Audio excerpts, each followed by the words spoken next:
welcome to a brand new episode of Down with the Browns. You're here with your hosts, Christian and Bruce. Yeah, welcome back, guys. This is a new era in you formerly known us as Dangerous80. Me and Christian had decided to rebrand, and we are now Down with the Browns podcast. Down with the Browns. I'd like to thank Beck and Akuso for all their work with us through the past year with this podcast, and it was just time for a new era. Just looking forward to it, and many more podcasts to come. Let's get at it. And we actually got another host. He'll be on the next episode. We'll just kind of keep that low key because I'd say he's a big addition to the pod, but we're excited to have him. But you'll hear him on the next one for sure. And so we'll just go ahead and get down to the nitty gritty and talk about the game that happened on Sunday against the Ratbirds. How we feeling, Brucey? Man, that game had its ups and downs. It had its ups for the longest time, and then, Ravens started coming back, but our boy Baker Mayfield showed up today. He showed up Sunday. Had a stellar game. 88 tutties on the career. Yeah, it's a big feature. But I think the biggest thing that happened in that game was Myles Garrett broke the season sack record in probably the coolest way you could possibly do it, with the Triple Crown. The sack, the fumble, the recovery, and the tutty. I mean, that's a big, scary man. It's just Myles deserved it. And what's funny is we've still got, I think it's 5 games left. Is that right? Yeah. 5 or 6 games. Yeah, and he's not finished yet. He's on a mission. He's trying to get the Browns in the playoffs. And you know who had a good game as well was Jadeveon Clowney. He had 1.5 sacks, had a crucial sack toward the end of the game in the 4th. And man, he was just coming off the edge with some anger on him. And John Johnson did well too. He had him a sack, had a couple pass breakups, and just being there, man, you could feel the energy. Just, you knew the Browns wanted to win that game, and there was no way they were coming off that field with a loss. They knew that they were winning that game. You were there, so how was the atmosphere during the game? Dude, sitting in the dog pound, that was the first time I'd ever sat in the dog pound, and I'll never sit anywhere else in that stadium again except for the dog pound. I loved it. It was awesome. I stood the entire game. Yeah, I was one of those people. But yeah, it was just great to see the sack actually happened right in front of the dog pound that Myles Garrett broke that record with. And it was just probably the coolest thing I've actually got to see in person, like sports-wise. But yeah, and I'm just glad we got that win because now moving forward in the AFC North, we're 1 game back from being first. With a big win on this upcoming Saturday and a Ravens loss coming this weekend, the Browns will be number 1 in the AFC North. It's kind of crazy to talk about the way the season is going so far. Yeah, if you would have just went off by the way Browns Twitter has been the past month or two, you would have thought that we were with Hubert Jackson back in 2017, back in 2016, going 1-31. But, we're 1 game back from the AFC North, first place, and playoff contention. We just really got to beat the Raiders, and we're in there pretty much like in the race. We've got us a spot. We just got to keep winning, Ravens, 1 game at a time. Ravens got Packers as well on Sunday. That's going to be a tough game for them. Yeah, and they're probably I think they are without Lamar, so it's going to be tough. But speaking, they might be without a few more because the Browns are without 8 players coming this Saturday. So, or they just got out of the game together. They may be getting a few people testing positive for COVID, and you never know. And the way it's spreading right now, it's kind of crazy because I think I saw a tweet and it said there's 75 players out with COVID that tested positive within the week, just so far. And, Insane. yeah. And, the 8 players we got are kind of crucial. We're losing our number 1 wide receiver in Jarvis, our right guard, Wyatt Taylor. Our right tackle's already out, and Jack Conklin. So the right side's going to be kind of lacking that we're normally used to. Jedrick Wills on the left side. So we're going to have 3 guys that are not normally starters starting this Saturday against Ngakwe and Max Cosby. And it's going to be tough to stop. Give some of them young guys some time. Yeah, and the way it's looking, Hudson did very well on Sunday. Not going to lie, he did very well going against that tough Ravens defensive line. He did very well. I expect probably Blake Hentz to play some either right guard or left tackle. It'll probably be left tackle, and then you'll probably see Michael Dunn, unless he was one of the COVID people. I don't remember. Let me check. So the people out with COVID are Drew Forbes, Austin Hooper, Jarvis Landry, Tack McKinley, Wyatt Taylor, Jedrick Wills, and then we've already had David Njoku and Jamie Gillen. So there's your 8. And pretty much we don't have a tight end. We don't have a tight end. We don't have half our offensive line, half our receiving core because Anthony Schwartz is out with a concussion as well. It's kind of crazy. Like, stuff starts going the Browns' way, and then it comes out of nowhere and hits us right in the face. Who's our backup punter? Our backup punter? We had Colquitt. We signed him, and he did pretty good Sunday. Can't talk, my bad. He did fairly well. The boy from Tennessee, been in the league for about 900 years. He did pretty good. We had his brother Britton Colquitt a couple years ago. We actually released him for Jamie Gillen, and then Gillen gets out with COVID, and we have to sign his brother. It's weird how it all comes back around. And yeah, it's just kind of interesting to see how the Browns will approach this week, knowing all the holes they'll have to fill up, and they won't get to practice because of the COVID outbreak and spread. And so, but how do you feel about it? How do you feel about going into Saturday? I feel pretty good. I mean, so Raiders, you never know.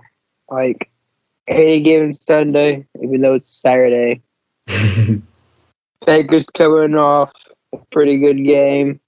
Big Chubb coming off a decent game. We just gotta feed the rock to Chubb. I think Chubb's gonna eat Saturday. Yeah, I think he will too. I think he's a little pissed off. Like the past 2 games, he's not really been Nick Chubb, and I think he's about to have that. Like, okay, give me the rock. I'm going for 80. I'm getting a tutty no matter what. One of them top games. And because, I mean, he's not that far off 1,000 yards.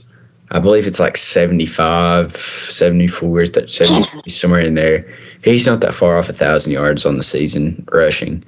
So I think he's going to try to get it, or he's going to get it this Saturday against the Raiders. And I think he's going to have a big game.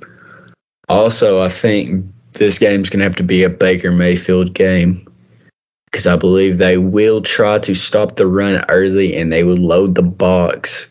And Baker's going to have to get that passing game going without his number one receiver, Jarvis Landry. It's going to be a trick.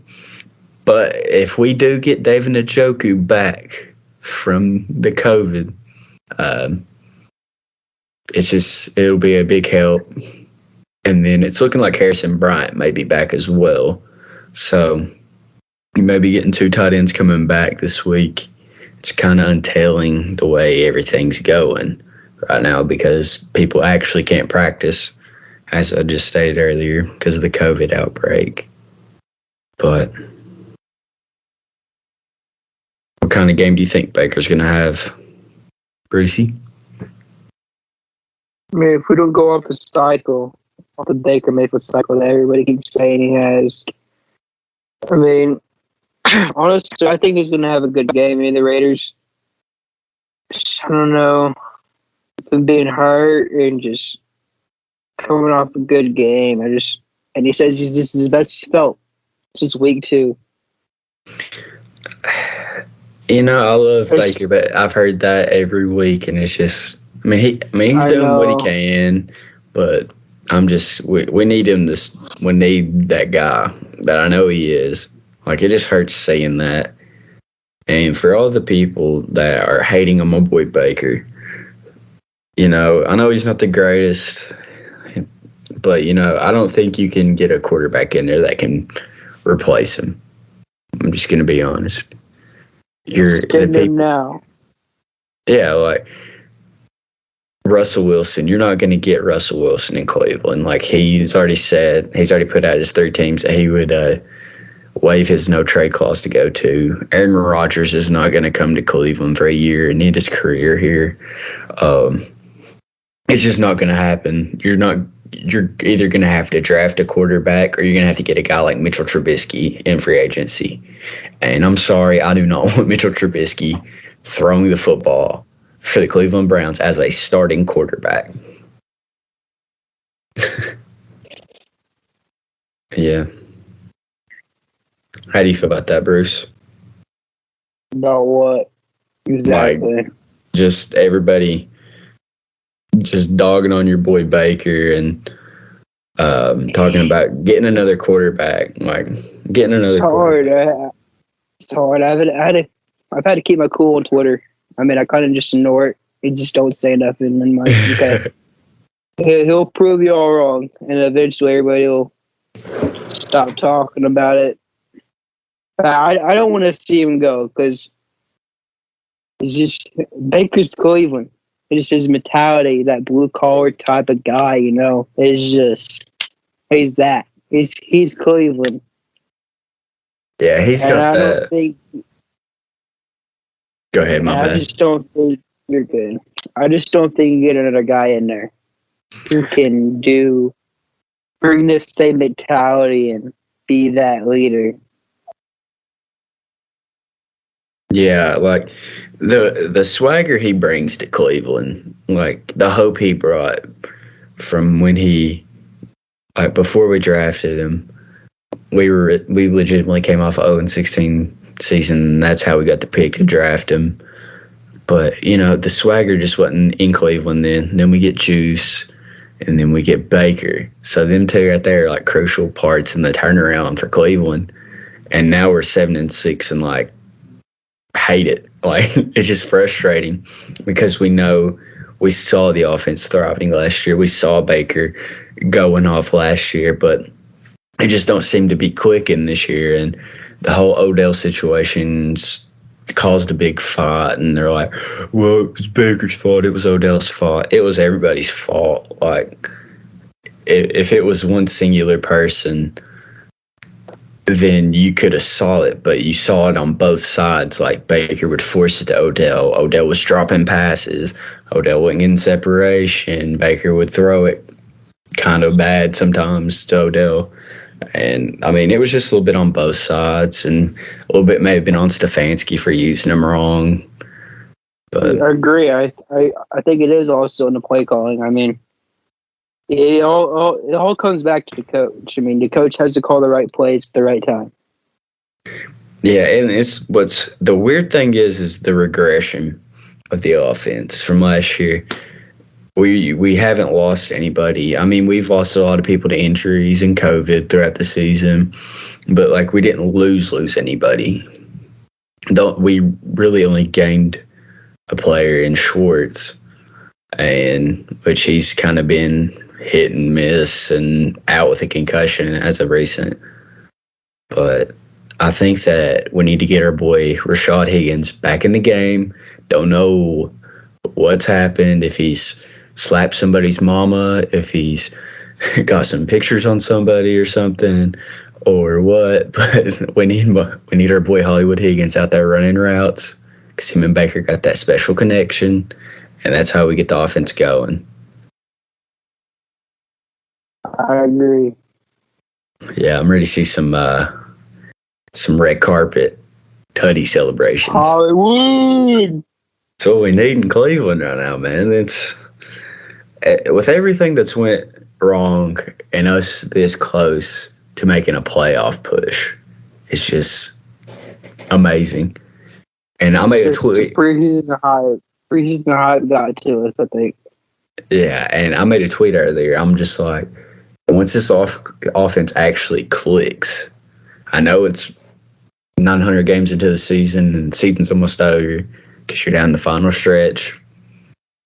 Once it clicks, it's going to be tough to stop because you got one of the best backs in Nick Chubb and one of the other best backs in the league in Kareem Hunt, not knowing how long he's going to be out with that ankle injury. And you've got a really good tight ends in David Njoku and Austin Hooper.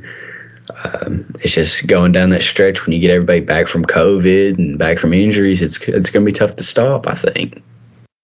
The time to do it is now. The time to do it is Saturday.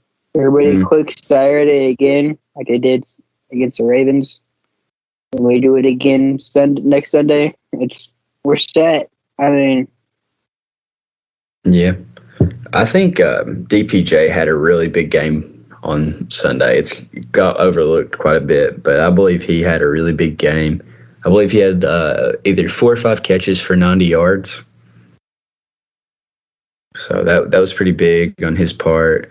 And Hooper had some very clutch catches.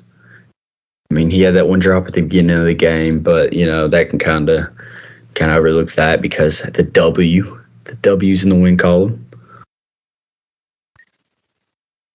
And, just going down the stretch, I think it's going to be a different Browns offense. Hopefully, it's a different Browns offense than we've got the past 13 games. So,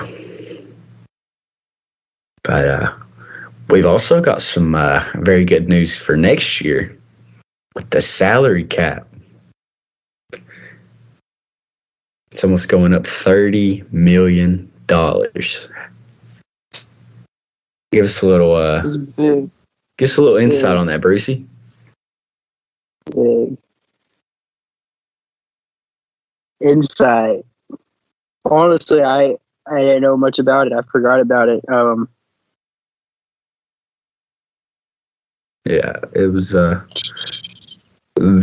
current year the NFL's salary had went down because of the COVID year.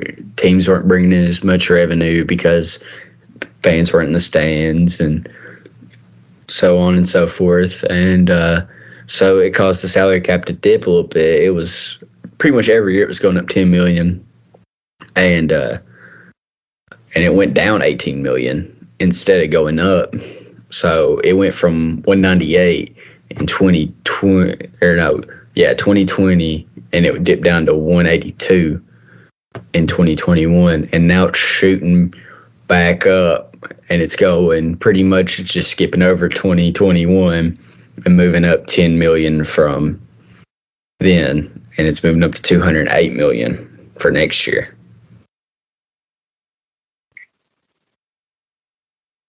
And it's crazy. Yeah, and I think that's going to help out with us re-signing all these people we've got coming up on contracts. Like, we're going to have to pay Denzel, You're going to have to pay people like Greedy. Well, maybe Greedy. Jacob Phillips is coming up too.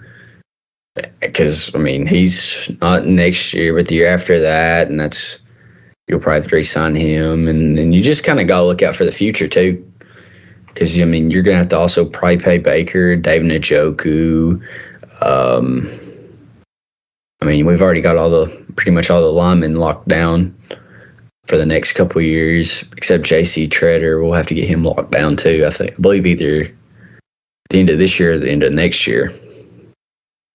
Let's talk a little bit more about the Baker. What do you think? What do you think we should give him? I don't believe that he has put up the stats to earn a big contract. I know that everything he's done for the city, everything he's brought to the Browns, but I do not believe after this season that he deserves that big contract, which I don't believe he's that type of guy either to want that big, like $35 million contract. I think he wants the 15 to 20, the smaller one. But I'm thinking the Browns are going to lowball him a little bit and offer him the 12 to 15 a year for about 3 to 4 years and get some really good weapons in. And because there's some pretty good receivers hitting the market next year in free agency and in the draft. So, and that's one thing I think Baker's missing. I know we just lost OBJ to releasing him, but OBJ was never really the number one in Cleveland. Like, it just never worked out.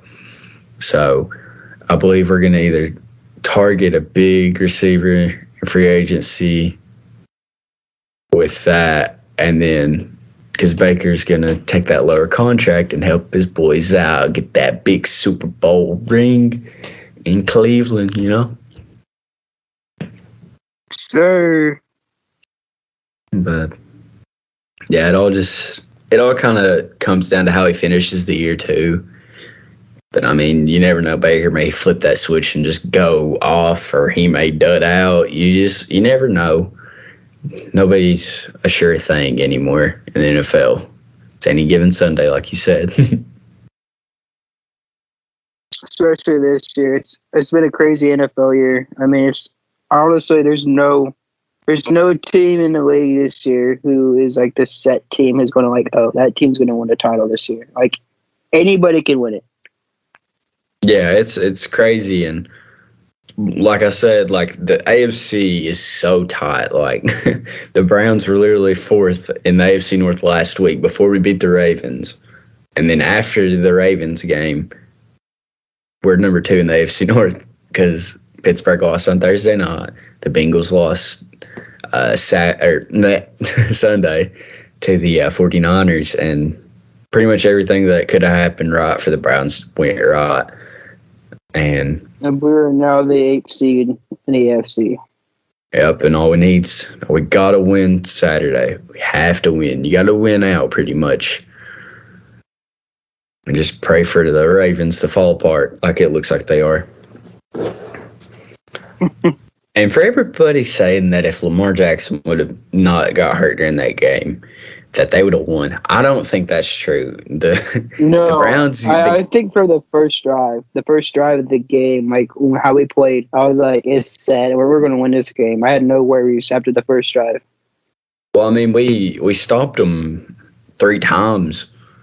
Like, I mean, he went 4 for 4, but like it was all on dink and dime stuff, and they were trying to pull like little cute like fakes and stuff, and it just wasn't working because they had JOK coming off the edge, Jacob Phillips, Myles Garrett, Davion Clowney. Them boys were ready, and then once he got hurt, the game plan kind of changed because you didn't know really what to expect with that Hundley guy. Come to find out, he's kind of like Lamar, but I think he had a little bit. I don't know. I guess they kind of relaxed a little bit on the defensive side because it wasn't Lamar, and then we didn't have Greg Newsome out there, which kind of hurt us too because they were picking on Grady most of the game. But yeah, it's with we had a game plan for Lamar like we did in Baltimore. He turned the ball over like 900 times, so I was pretty sure he was going to do that again. But yeah, it's the Browns seem like they know what they're doing moving forward. It's gonna be a test Saturday for real against the Raiders with all these players, these key players missing out. So it's exciting to see where the Browns are going forward with the rest of the season, though. It is for sure. But yeah, and hopefully we get that dub, and so we can all be down with the Browns. Hopefully we're down in the Super Bowl, winning that bad boy. The Browns. Where is it at this year? It's in LA, correct? Yes, it is. Did you see the halftime show? Who's on the halftime show? I didn't see it. So it's like it's Eminem, Snoop Dogg, Dr. Dre, and like someone else. See, I saw where that was rumored, but I didn't know it got confirmed. That's awesome. That's gonna be a good halftime show. It's gonna be awesome seeing the Browns up like 42-0 at halftime and just going straight into a dope halftime show. So you're gonna go streaking down your street. Dude, I would definitely go streaking down my street if we even touch the Super Bowl. It don't even matter if we win. If we win the AFC Championship, I'm going streaking. And I'm streaking from my house here in Virginia all the way up to Cleveland, Ohio. Not even driving, running. Man. But yeah, it's just exciting to think about with everything that's happened this year, and you're still in the grasp of the playoffs. It's just really exciting. If we pull it out and Baker takes us to the promised land and wins the Super Bowl, you got to give him that max deal. Nah, okay. If Baker just hauls off and just starts going off, like if he's the reason we're winning, and it ain't like the games he's been having, like the 20 for 30 and 190 yards and 2 touchdowns. If he's getting like the 25 for 32, 350 yards, 5 touchdown type games, then yeah, we can. If he has like that for the rest of the year and then takes it to a Super Bowl and does that in the Super Bowl, then yeah, I'm game for that. But those max deals can always come back to bite you in the long run. Oh yeah, I know. Like that's what Kansas City is going through right now. Well, that's what the Eagles went through with Carson Wentz. They gave the bag to Carson Wentz, and now they're paying him like $28 million to play for the Colts. So, crazy.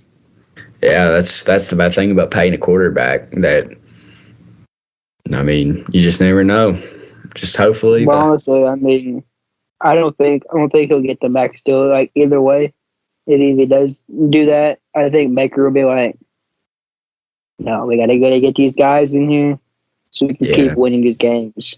Yeah, I mean that's why Tom Brady was so successful in New England. He would never take the big contract, and then he did take the big contract in Tampa Bay, and then look at him now. He just took the lower end on it, got it restructured so the rest of his dudes could get paid, and I mean there's a reason he's got 500 Super Bowl rings.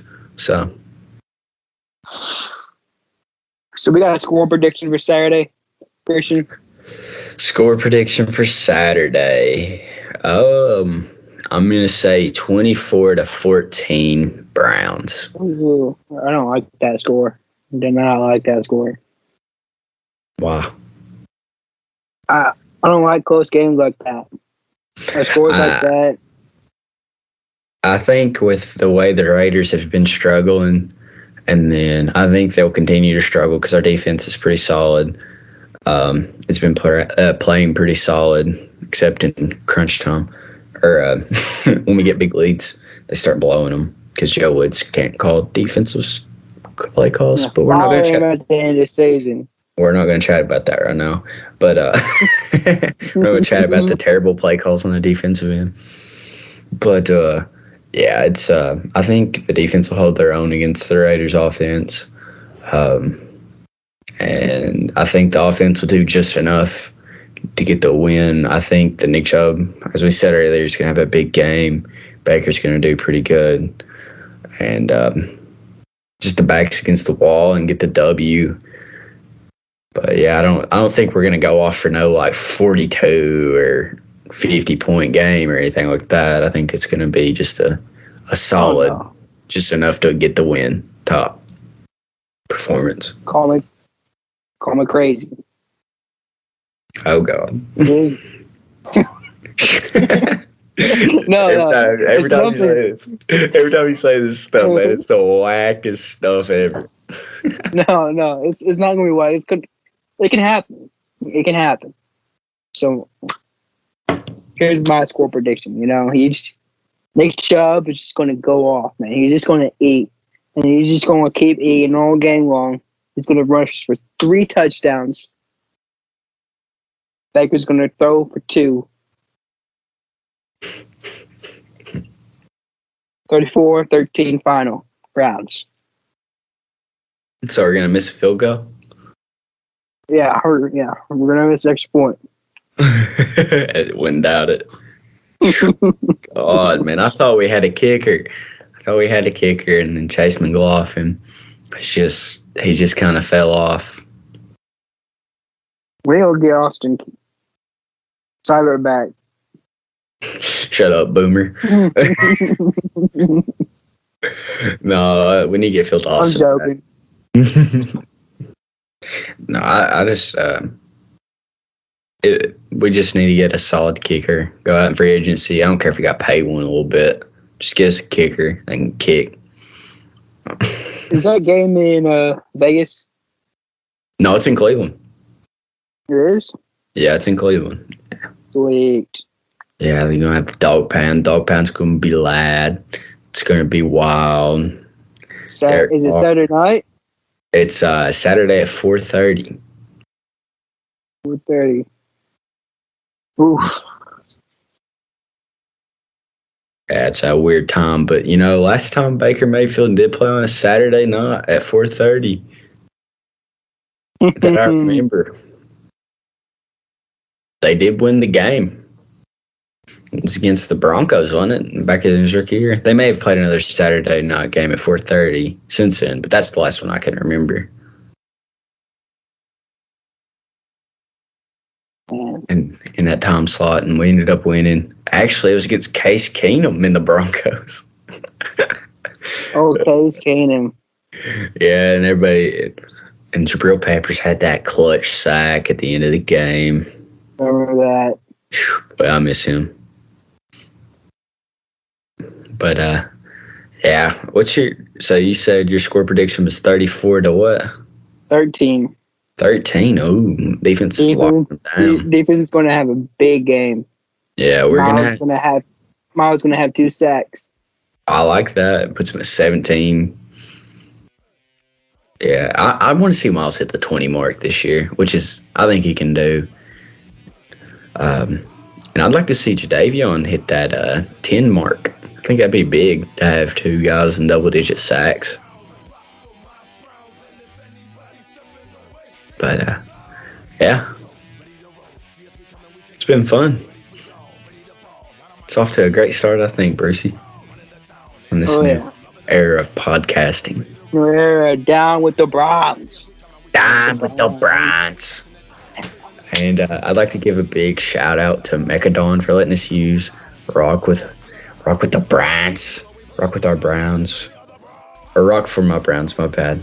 I just botched that. I'd like to give a big shout out to him for letting us use that as our new intro song. So, yeah. It's going to be a fun ride. Yeah, I'm excited for it. New journey. I think that concludes the episode, though, bro. Sir, bro, can wrap it up. Yes, sir. Well, we'll see you on the next one. Go Browns. Let's go. Oh, oh.